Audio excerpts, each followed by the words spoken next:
Thank you very much. To Chris, the Green Party has always said that we would abolish the right to buy.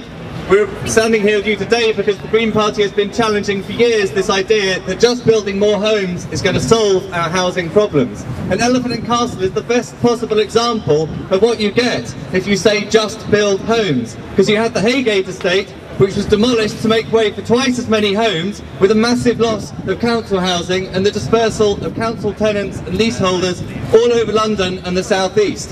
Who built those homes? Lend-Lease, big developer coming along to build luxury flats that are then sold to buy-to-let landlords and overseas investors. You've got next to us here, One the Elephant. This is a tall tower block, 100% private.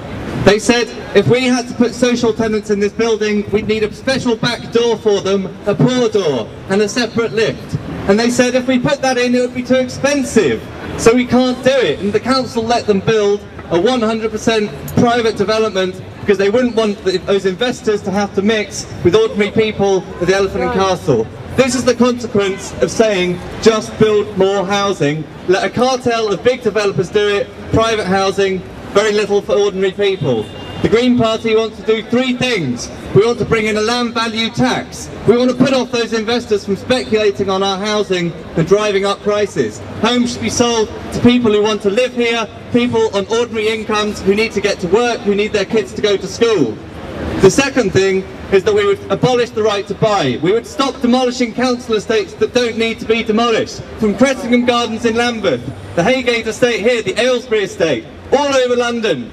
I was speaking yesterday for a man from the Sutton estate in Kensington, going to be unnecessarily demolished. This has to stop. We have lost thousands of council homes in the last decade in London, totally unnecessarily, and we would, instead of demolishing them, we would build more. We would take the borrowing caps from councils so they can build more council housing.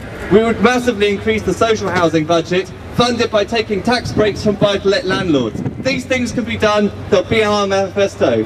And then for everybody renting privately, anyone like me who's been evicted for complaining about your boiler not working, anyone who's been turned out because the landlord wants to put the rent up, we will introduce more secure tenancies and rent controls, bringing you the same sorts of security that everybody else has in the rest of Europe.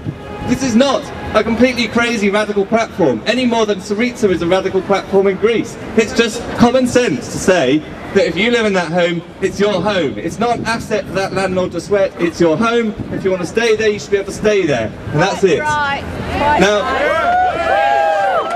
the Green Party thinks that change comes about through two means, through direct action and electoral politics. So we're here to you today to make our voices heard through direct action, and I want to remind you all to make sure that you're registered to vote, because you may not be on the electoral register, and on the 7th of May we have an opportunity to make our voices heard through the voting system as well. So thank you very much, we stand in solidarity with you today, and let's make sure that we make our voices heard. Thank you.